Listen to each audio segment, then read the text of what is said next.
Привет, мои дорогие. Ну что, опять мы с вами в больничке. Опять я сдаю анализы. Анализы сдала. Вот. Получается, у меня гемоглобинчик нормальный. Тромбоцитики вроде тоже в норме. А вот лейкоцитики у меня 2,41.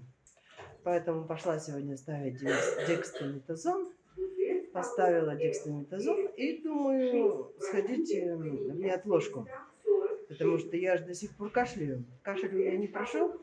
Вот считайте, с 10 мая я что только не пила. И антибиотики пила, и в больничку ходила. Ну, антибиотики мне доктор назначал. И всякие травки пила, и таблетки пила. И, короче, что только не пила. Кашель у меня до сих пор не проходит. Вот, сходила я сегодня в эту неотложку к терапевту.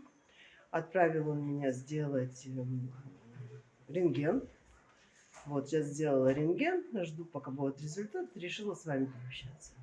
Мало того, у меня еще на почве всех этих антибиотиков и прочей гадости, у меня же еще болит печень, то есть заболела печень и появилась боль в левом подреберье. Я не знаю даже, как у меня там шов сросся, потому что я же кашляю с 10 мая, считайте. Вот с 10 мая я кашляю. Это уже 2 месяца прошло. Жесть. Даже докторша удивилась, что так, это затяжной кашель такой. Вот.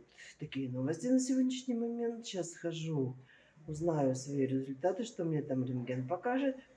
Какую мне выпишут опять хрень. Ну, вы будете узнавать первыми. Будьте здоровы. Пока-пока.